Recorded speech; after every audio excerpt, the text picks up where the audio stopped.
We suck again! Suns have 2 days to think about their loss last night to the Wizards, in which the game turned on a 21-2 run in favor of Washington, before they faced Ja Morant and the Western Conference leading Memphis Grizzlies. And Christmas Day, of course, they play Nikola Jokic and the Denver Nuggets. The Suns have lost 6 of their last 10 games, including back-to-back beatdowns by Dallas and Boston, and 2 inexplicable losses by the Rockets. I literally thought it was a typo, so I had to check a different website. But yeah, we lost 2 times to the bleeping Rockets. And all of that shockingly isn't even our concern right now. You're gonna have lulls in an 82 game season, and Booker is out.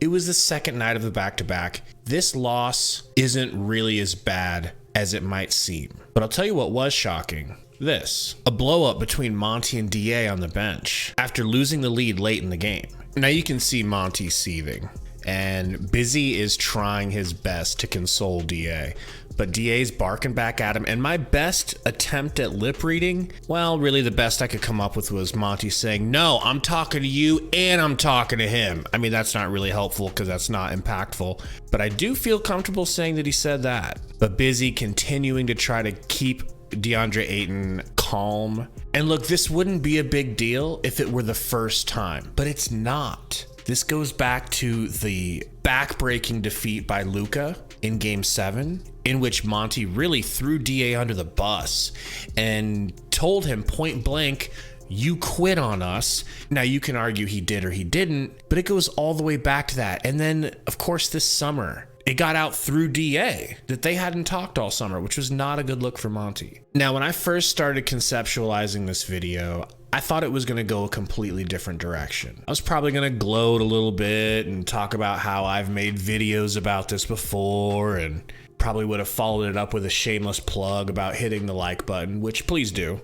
I really thought the writing was on the wall watching this argument. I thought this is it for the Suns. The problems are bubbling up too much. They're coming to a head, and it's really looking like the Suns have too many internal problems. But then I dug a little deeper, and I'm so glad I did, because I now think almost the opposite. Imagine my surprise when I realized that the media and Twitter that both hate the Phoenix Suns for various reasons, some well-founded. Imagine my surprise when I realized they aren't telling us the entire story. See, the Suns are no different than any other top-tier team in any sport, in that fans of other teams love to see us lose. Think about how enjoyable it is to watch the Warriors lose. Think about how enjoyable it is to watch the Bucks lose.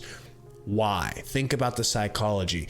It makes you feel like, hey, maybe they're not so good. Maybe that's one less serious obstacle in our path of our team's pursuit of a potential championship. It's nice to see quote unquote championship level teams falter, because then you feel like, hey, they're not going to be a problem come playoff time. We all root for each other's demise. It's unfortunate, but I think true.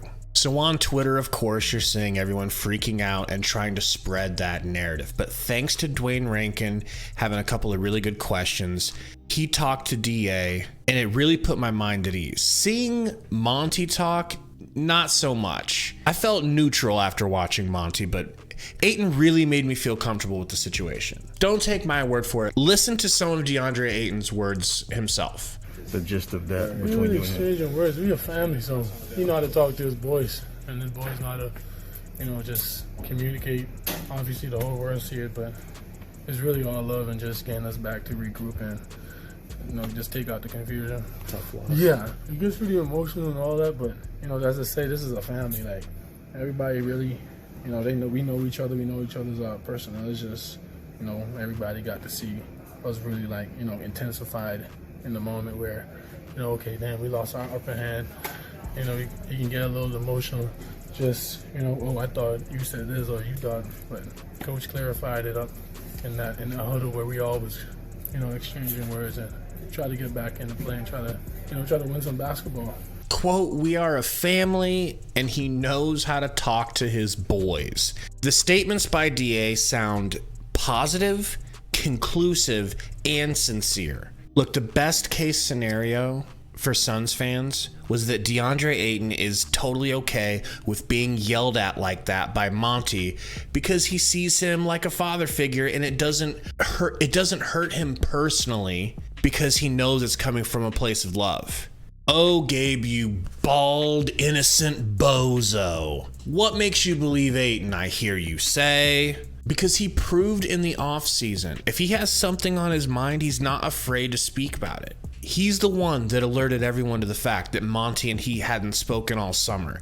That was a bad look for Monty. He's the one that let us know that he wasn't happy about the way he was treated contract-wise. He's not a yes man. He doesn't just say whatever he thinks he's supposed to say to not get in trouble. If he feels something, he'll say it. And this all leads back to why I don't think Monty is going to get fired under any circumstances, anywhere near soon. Although you see a lot of Suns fans calling for that actively. More and more every game, every loss. But it is not going to happen. That's my prediction. He has complete control and faith from this locker room, whether you like it or not, whether his X's and O's are good enough to win a championship, which that's an entirely different video for another day. Hit the like button for me and get out of here, all right?